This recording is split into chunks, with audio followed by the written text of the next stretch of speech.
So I will be introducing the speaker. Give me a break as I'm getting used to these introductions. Our speaker is Pepe Engel, but his government name is Jose Ramon Fernandez Engel. In case you need to find him on LinkedIn, that's the easy way, right?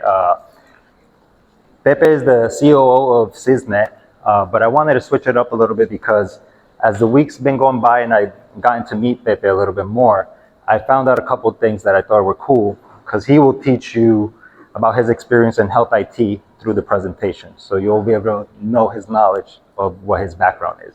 But Pepe, he went to college for physics. He was a college basketball player. And after that, he took these ideas of being an athlete and he decided to be a coach for Spanish women's national basketball team. He did it for 10 years. And the reason I bring that up is because I see that he brings that athletic coaching and as an athlete, that strategy into the business and the world that he's doing in today, which is health IT. So without further ado, I'll let the good-looking guy do the presentation. Thank you. Welcome. We are in family, so I am going to be very good.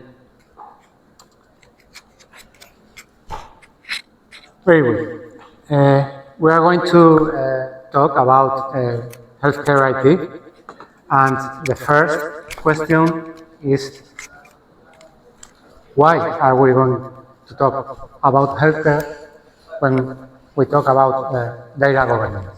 Because this is a strategy, this is a solution that we can apply in every vertical area of the knowledge or technology or business.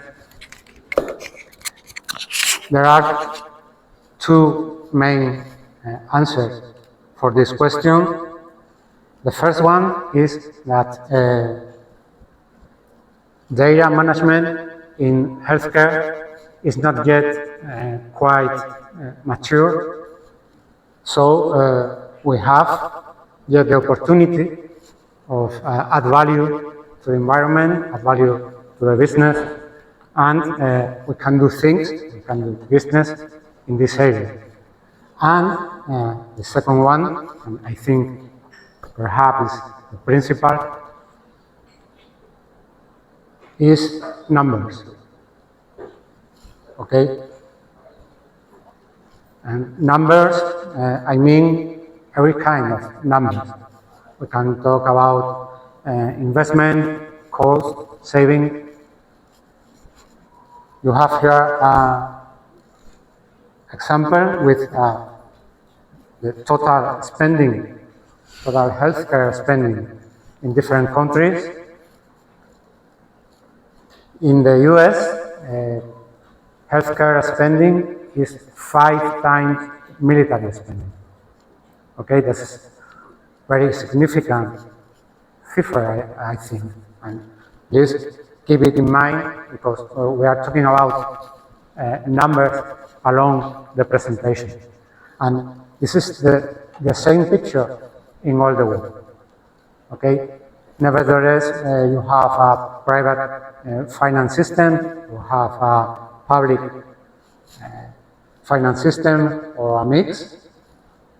In every country, healthcare spending is always higher than military spending. Indeed, in countries that have a very military orientation, like Israel. In USA, as you can see,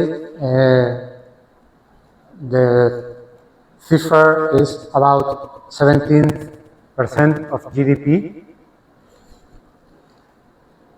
and this is an overwhelming number. Yes. So, why? Why the numbers in healthcare are so high today?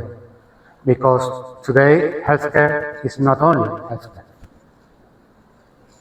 Today, healthcare is spanned beyond hospitals or GP installations. Nowadays, you have social care, you have genetics, you have remote assistance, you have chronic care, you have the impact of international healthcare crisis like the pandemic. And in this situation, in these ecosystems, the ability to interchange data with the quality and at the right time become a very important point for every organization, right? And to achieve this kind of interchange, we have to afford two big requirements from the point of view of information, okay? Interoperability and analytics. What are we talking about when we talk about interoperability? It's a very famous word in healthcare, but interoperability is the ability to control the meaning of the data across all the flow of the data flow through the all organizations, through all the stakeholders we have seen in the last slide, okay? But with the ability to have the right interpretation of this data in every environment. For example, when you speak two languages, you can have many levels to speak it, okay?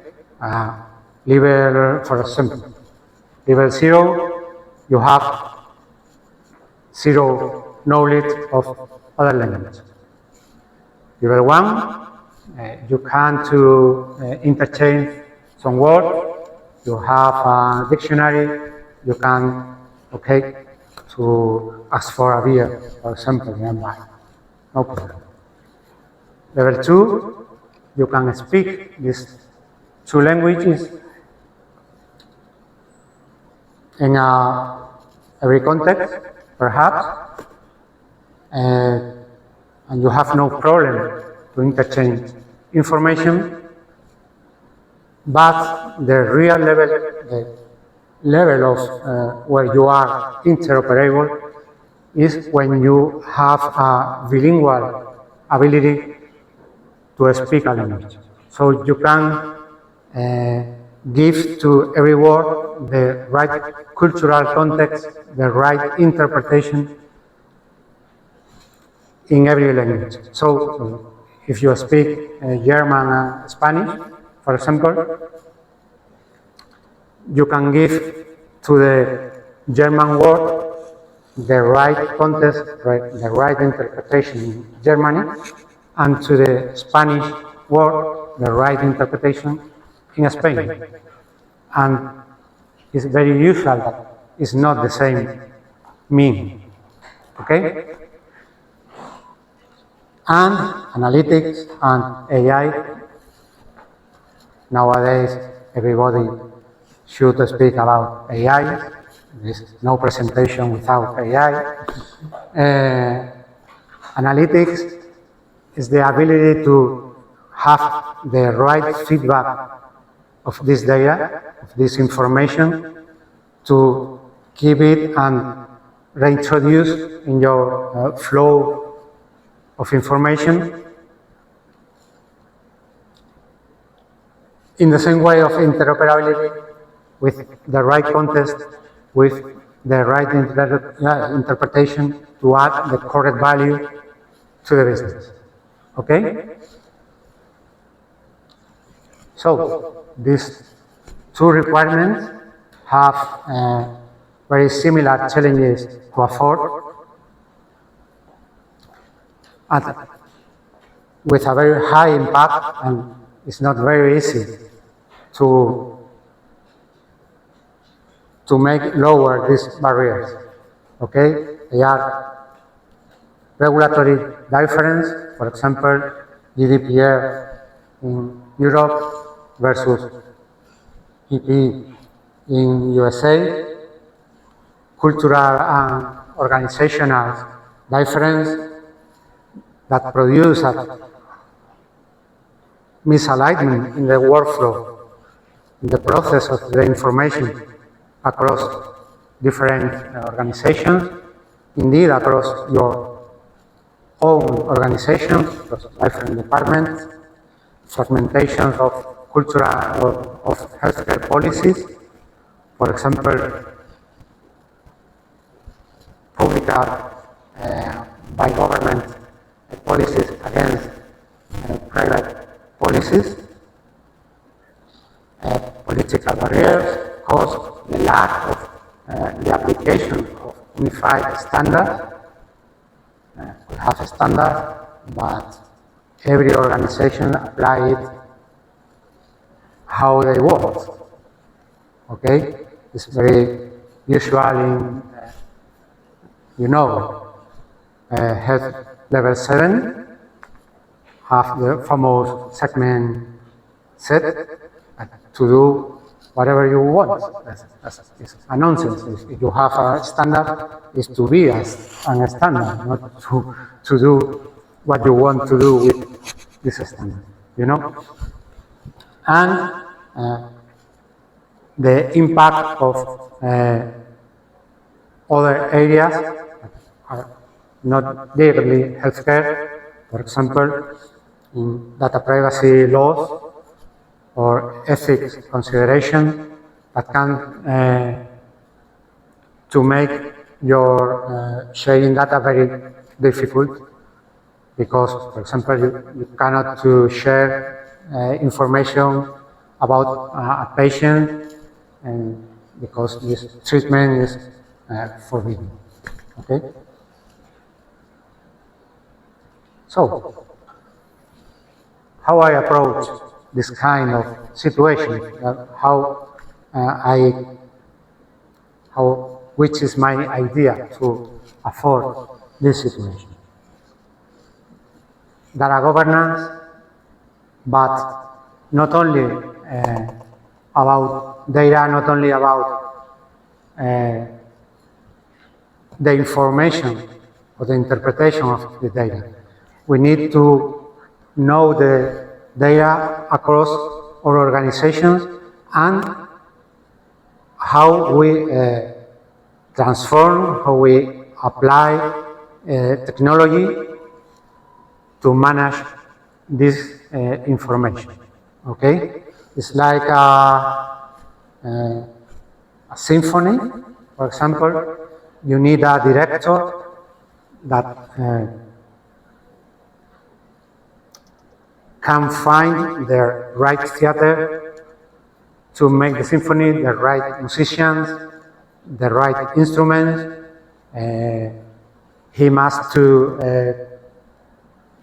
coordinate the musicians to play the right note in the right time. They need to find a good acoustic, a good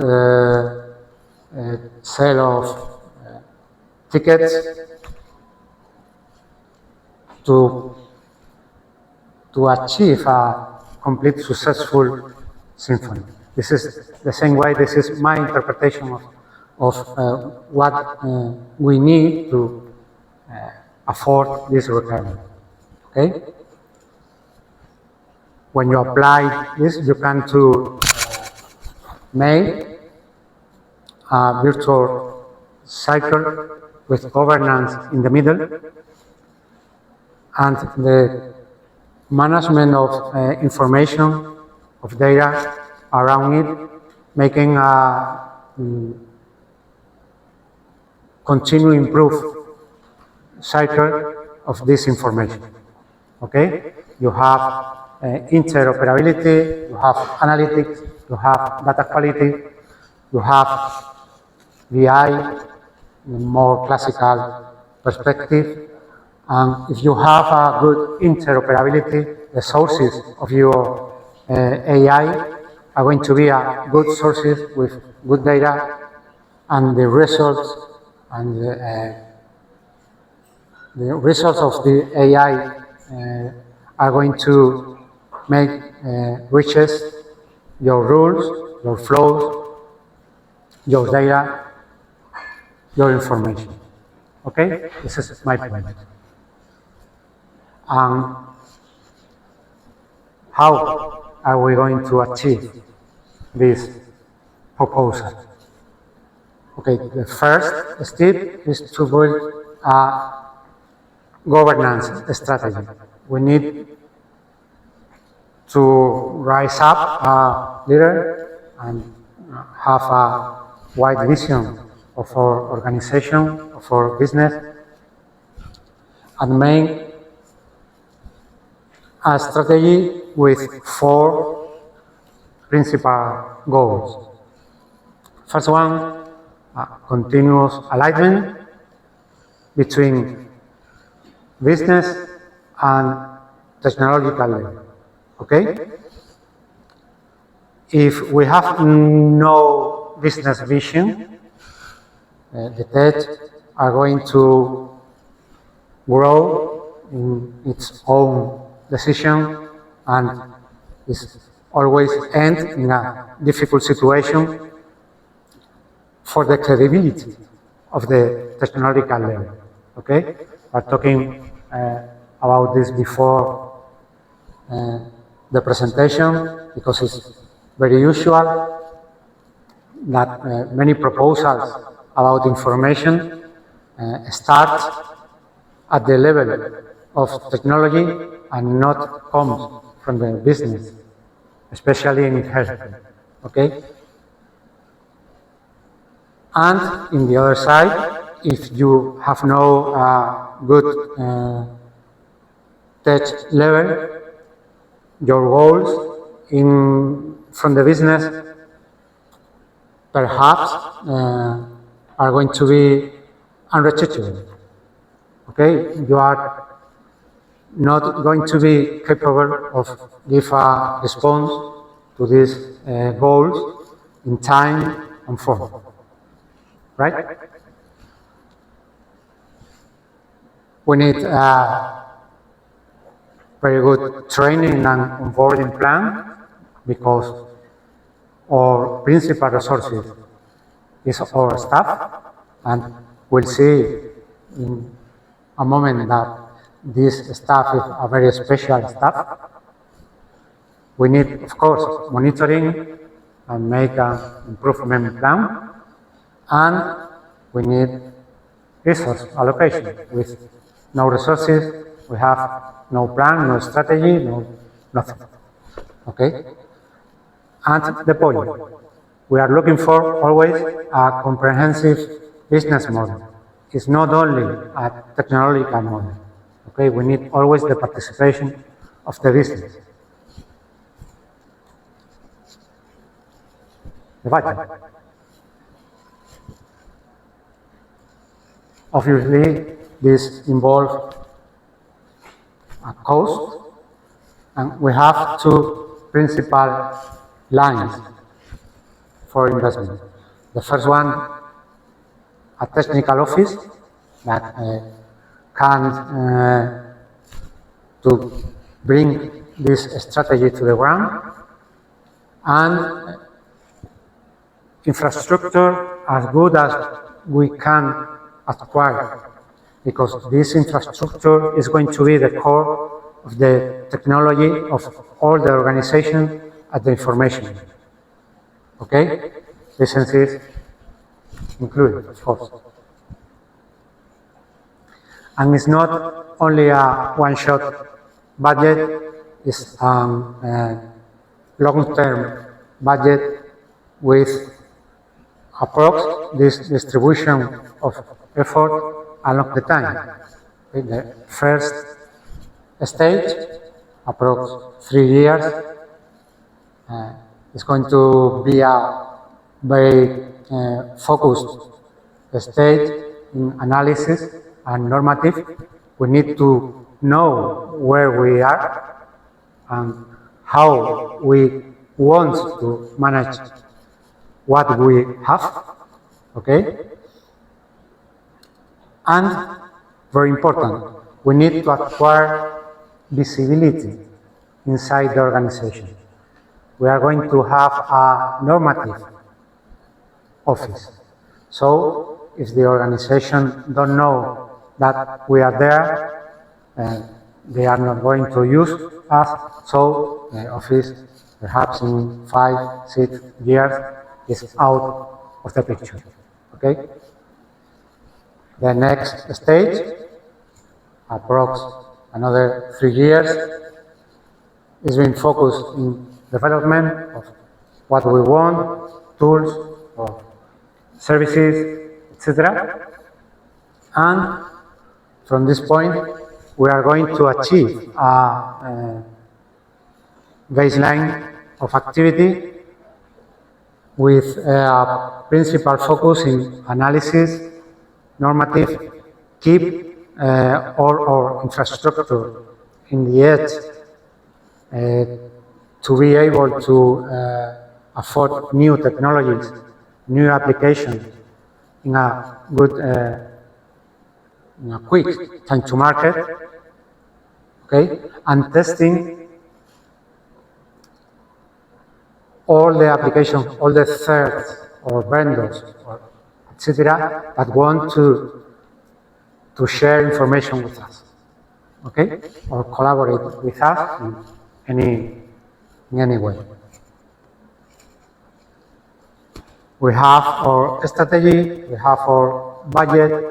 Now we are going to start with our technical office.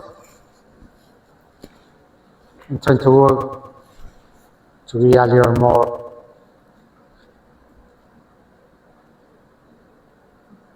quicker.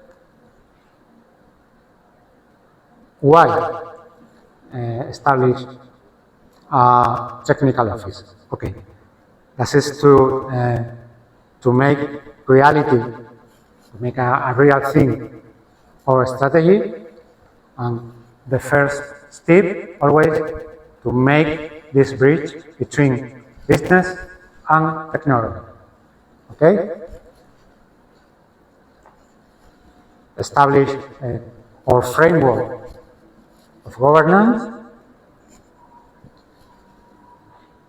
Establish a plan to managing updates to grow in the right way.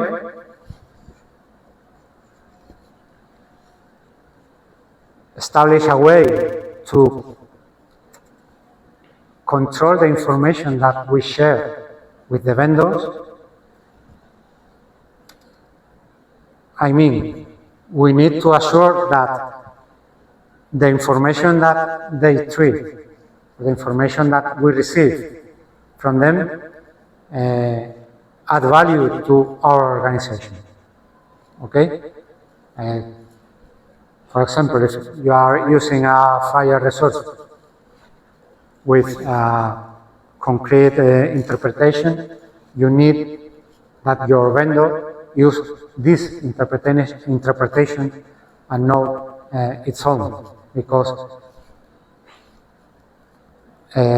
its interpretation is not going to add value to your analysis, or to your IA algorithm, so on.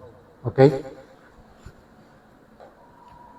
Of course, establish your standard framework and reducing data silos. Perhaps this is the more difficult part in all the relationship of the technical office with your own organization, because it's usual. I'm sure you have to afford this case in your organization too. Every department have his own spreadsheet, his Excel with its data, with its patients, with its interpretations. Let's add no value at all to the whole organization. Okay? And to fight with these departments is no easy.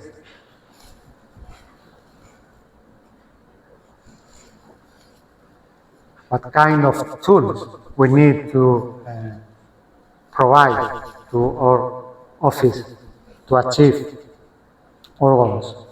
Okay. 4 objectives for our tools.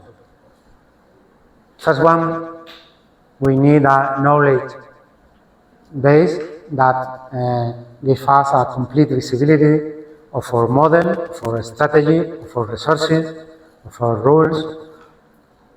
When any department, any vendors want to start a new project, they need to know where is the information, whom is going to give the support to achieve the results of this project, etc. Okay? Second one, of course, a decision support system to control the evolution of our strategy. Tools to automatize our processes, our flows, to make orchestrations, etc., to avoid, if it's possible, human intervention, okay, and tracking of our level of reuse information across organization, inside department, different projects, etc.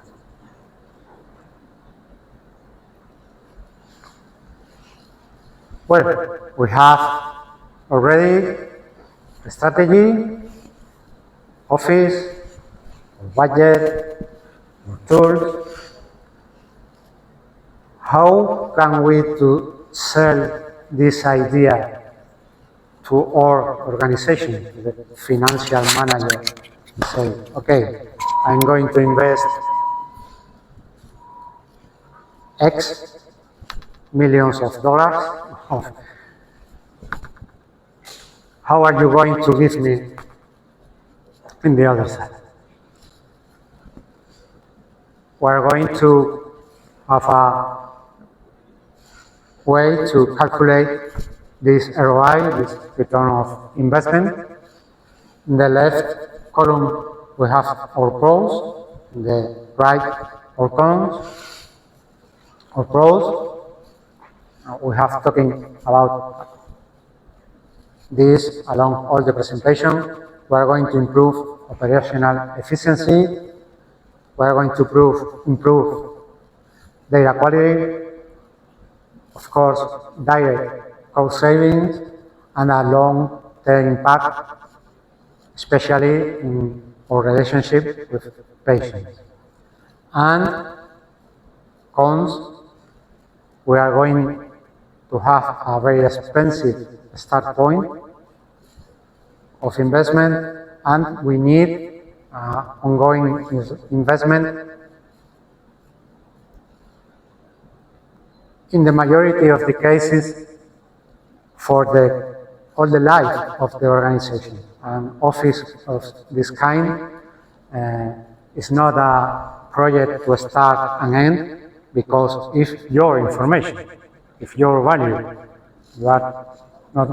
you don't want to stop to control this information, okay? These numbers are real numbers from the Andalusian Health Service when I was a church of the Interoperability Office, very near of the concept that I have tell you.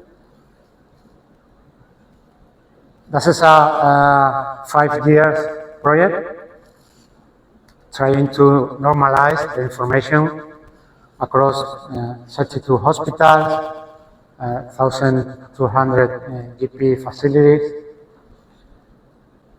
and we achieved 9 million in 5 years through direct reuse of services.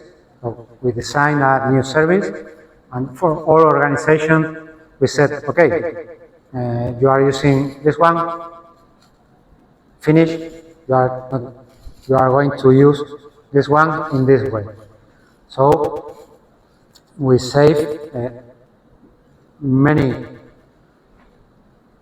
developed, and mainly we save many analyses that should not be realized. You know, that's very typical when you order a new integration. For example, the developer come and say, this is in this way, in this way, in this way.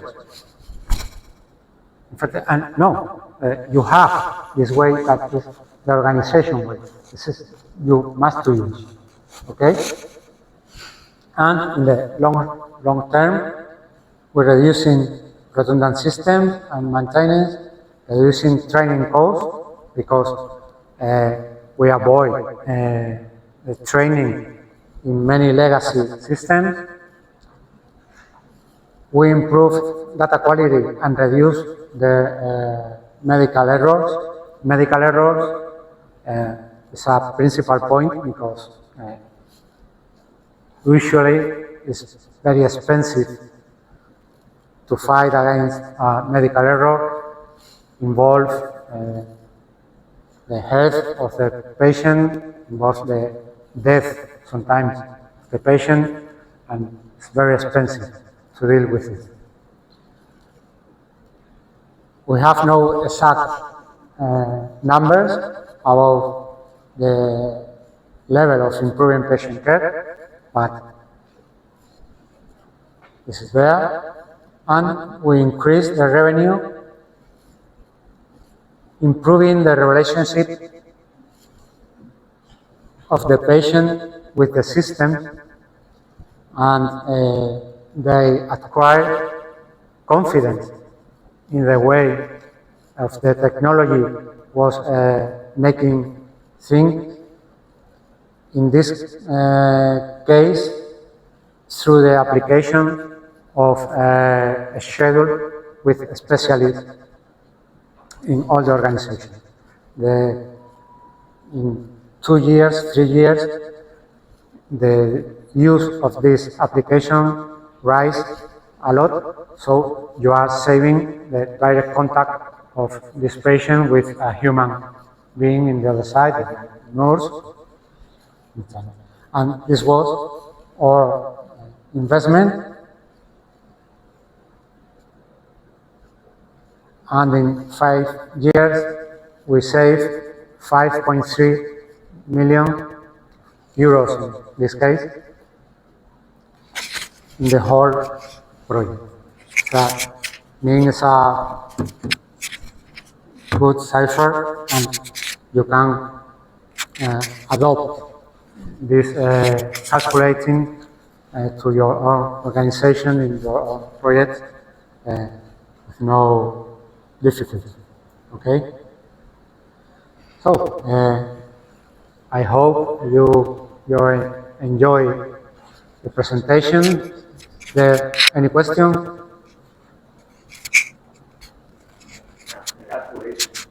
What does that mean?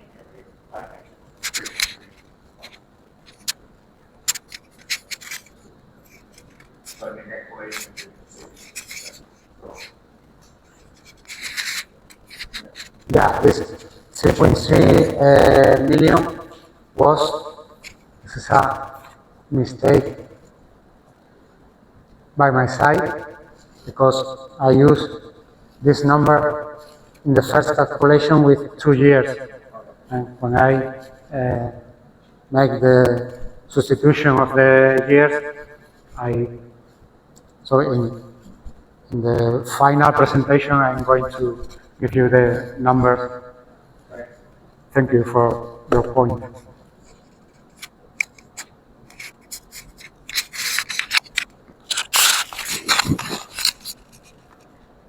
Anyone?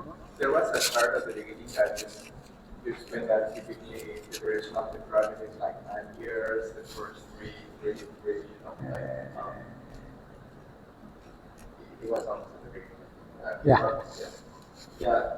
Is this related to the same project, or like is this an average of the projects in the healthcare industry, or particularly like? No, this is a vision of the investment to start and keep on going this technical office in our organization with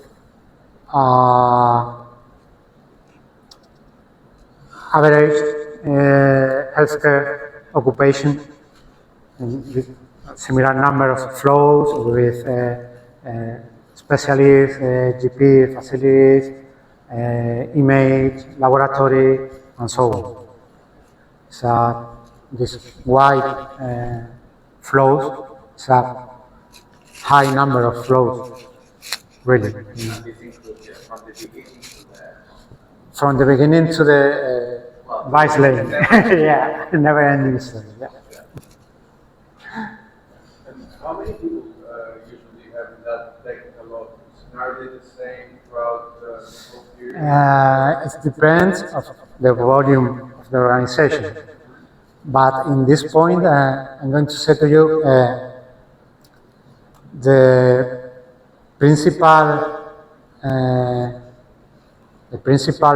person in this kind of office, if you have him, you have all the office. This kind of person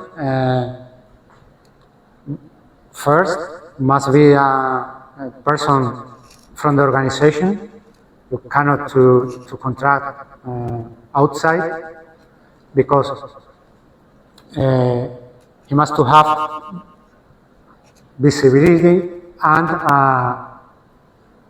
a specific way inside the organization.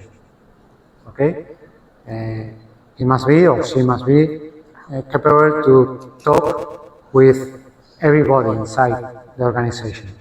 And for external, it's very difficult to achieve this situation. Of course, he should be to believe in this kind of project and have skills in business and technical point of view. Okay, not perfect, not at all, but with a solid background to talk with the rest of technical. For the other members, for an example, in Andalusia, we start with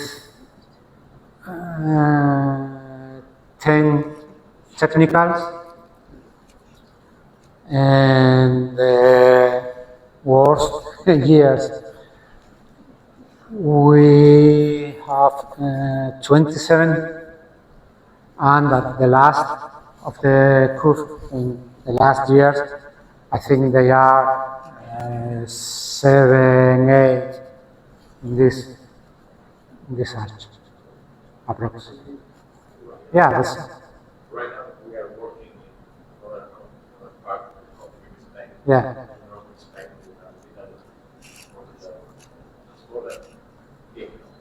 Yeah, in a small country in the north of Spain, and they have 3 developers, 2 analytics, and 1 chief of project. But for example, in this situation, they have contracted all the office outside, and this is a real problem. We have spent 1 year until we have one person from inside the organization is understanding the target of this office, and the office is going to is starting to keep ongoing to achieve any result, because there's no communication, there's no visibility at all inside the organization. So in that case, you have one person that was inside and the other two. Yeah, the other you can control outside, or you can look inside your organization to other profiles that, okay, this is can be into the office. But at last, the reference must be from inside. I do have one. How do you guarantee like the sustainability of the interoperability with the adoption of new technologies? I mean, for example, nowadays you have a lot of AI, adoption of AI. So I think it's going to be a challenge to guarantee interoperability platform. About how do you handle Because you know, when you have a solid technological office or information office for governance, you know what's the meaning of your data. So you know how to apply this new algorithm or this new technology to your organization, and you know how to transform the result of the new technology to add value to your organization, if you need. Okay, this is the point of how knowledge is value. Knowledge is money at the last. No? This is the point. If you control your information, if you control the interpretation of your data, you can do this kind of things. Yes. How do you face challenges where your governance office? You mind Yeah, to give a little close?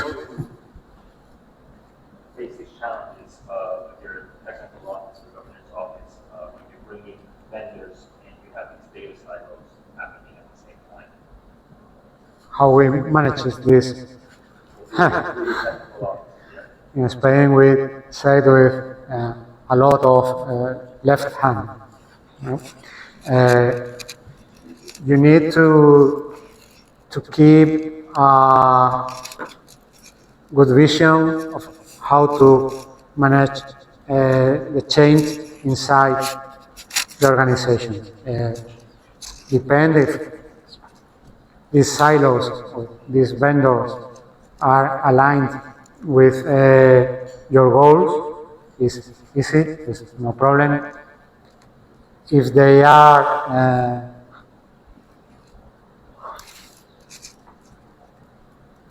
are making a barrier against your position, against your rules, perhaps you need to keep them a little beside and try again when you have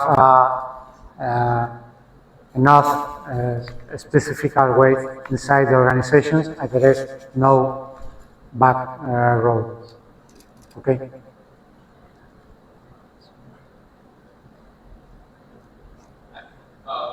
I think this topic is very interesting. I have Thank you. one question. How often do you find the time of being organizations like technical offices that doesn't have like a strong data governance implemented on them? How can they scale that be without having strong governance? How often do you see this kind of field organizations where they are going to be international, so they have to be times or When they need, how often do you see them? when they need this kind of office, did you mean? How can they scale Yeah, without having that this kind of yeah, resources.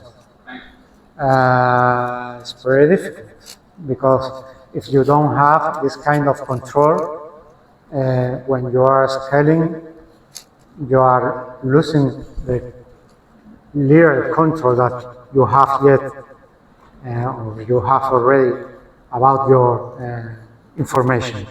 When you are scaling and you are sharing your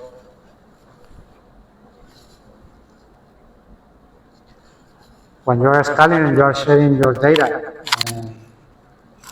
not only with other organizations, indeed with an internal situation,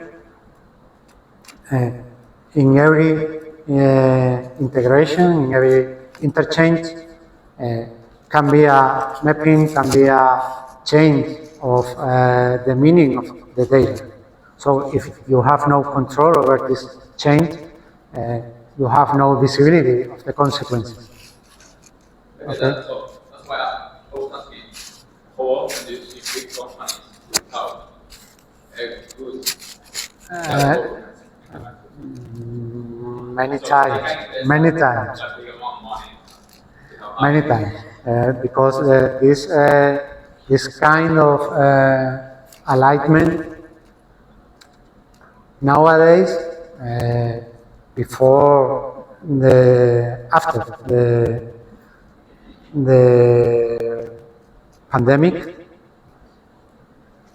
it's more usual because there is no way.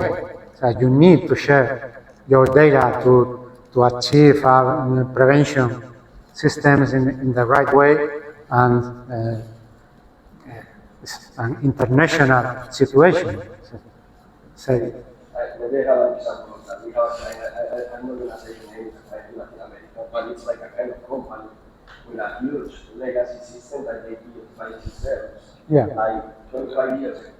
They are trying to maintain that system. And the problem is that the data that they have is not really integrated with another kind of system that they want to have in their ecosystem. So, for example, anytime they need to buy a new laboratory system, they need to make the integration with that kind of system. And it's huge. So guess what? What they are doing right now, they are doing integration from files. You know what I mean? So you explore a file, you import a file, and it's a huge organization. And you think that it's something that cannot happen nowadays, but it's still happening. So I think, I don't know if it's like the only example, I guess it's not the only example. I think there are a lot of companies, a lot of health institutions that have this kind of situations. Really, when they build systems like themselves, that it's pretty common, and they need to live with them.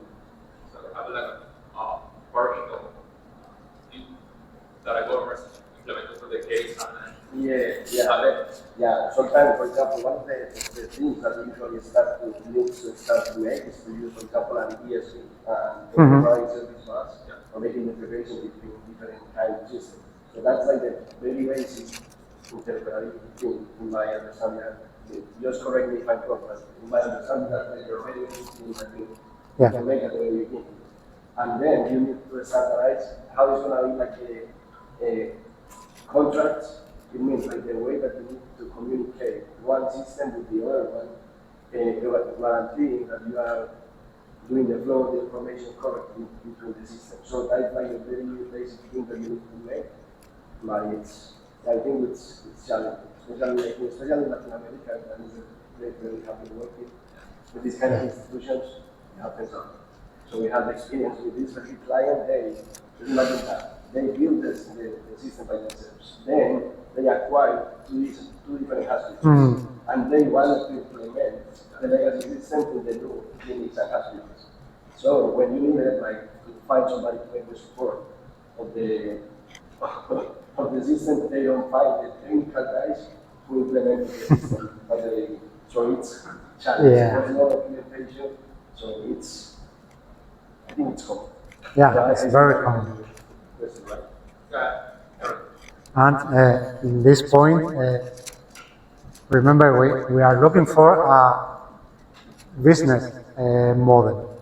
So all these resources that usually they employ to make integrations with legacy systems, we need to employ them in new technologies, new projects, and not moving our information from one point to another and from another to another with no visibility of this information. Okay? You're welcome. So, thank you very much.